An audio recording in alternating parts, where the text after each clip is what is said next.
لقومه ليبين لهم. دروس من المسجد النبوي الشريف. In English. In English. In English.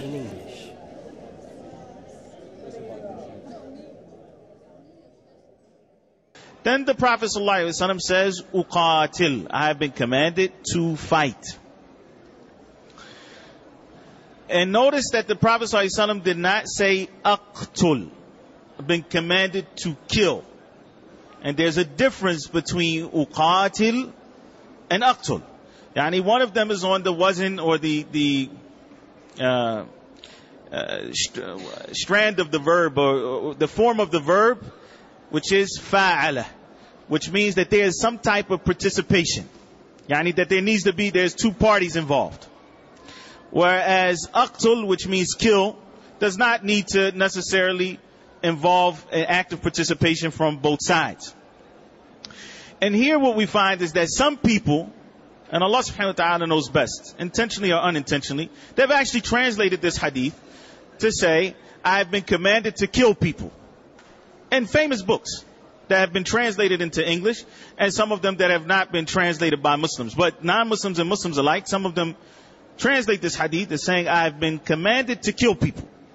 And so it paints this picture of the Prophet ﷺ and the Muslims as being this bloodthirsty group of people who are just out for perpetual warfare.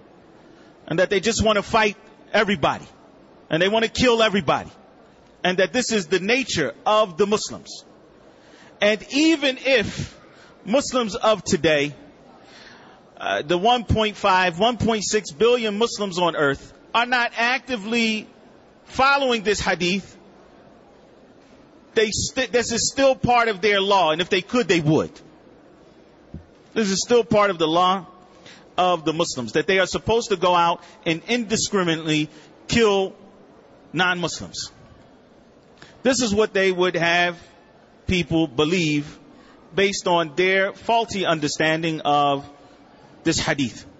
Now, I'm going to go, inshallah, point by point through this. The first thing is that it is unnatural to want to fight other people. And Allah Azza wa Jalla said that in the Quran. He said, Kutiba alaykumul qitalu wa huwa kurhul lakum. Fighting has been prescribed for you, even though it is disliked by you. Huwa kurhul lakum. Yani, naturally, no one wants to be involved in a situation where they're potentially going to lose their lives or their family or their wealth or these type of things. Kutiba alaykumul qitalu wa huwa kurhul lakum. Fighting has been prescribed for you, even though you dislike it. So it is not something that a Muslim just wants to go out and fight other people. The Prophet ﷺ, in fact, said in the hadith, collected by Bukhari and Muslim, لا تتمنوا لقاء العدو. Don't wish to meet your enemy. This is not something that the Muslim looks forward to. However, there are situations that may dictate and necessitate that there be some type of fighting and that there be combat. And this is not something that is specific to Islam and the Muslims. Any ideological system that exists out there has a concept of defending their ideology and maybe even preemptive strikes in order to protect whatever ideology they may have. And that does not necessarily mean it is a religion. It can be some other type or form of system and ideology. But even the Christians themselves, they have developed what is known as just war theory. Just war theory. And you can look that up because that's exactly what they call it.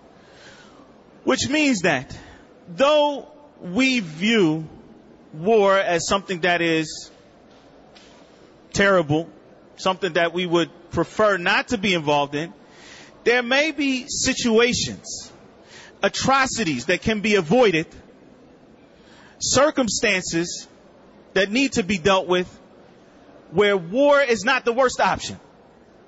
Where war is not the worst option. And therefore, it becomes a just war to prevent a greater evil. And this is something, again, that exists with Christians, but not only Christians, because it has trickled down into other people's systems. And if you just look at, and we need to, as Muslims, we shouldn't feel like we have to always be on defense. I mean, when people quote these kind of hadith and they say, do you believe in that? Yes, we believe in the hadith. It's hadith in Bukhari and Muslim. We have no way of, it's not da'if. It's in the most authentic books after the book of Allah subhanahu wa ta'ala. However, it is not a matter of simply quoting a hadith. It is a matter of how is that text interpreted. How is that text interpreted? If you look at the last century and a half, and you compare how many people have been killed in the name of Islam as compared to how many people have been killed in the name of Christianity, in the name of democracy, in the last 20 years, how many people have been killed in the name of freedom, of spreading freedom to these backward nations? And so therefore we have to kill tens of thousands, hundreds of thousands of people, as compared to those who have supposedly been killed in the name of Islam. Oh, those people who constantly quote this type, they are ingenuous. They have no academic rigor whatsoever. And honestly, they need to be ashamed of themselves.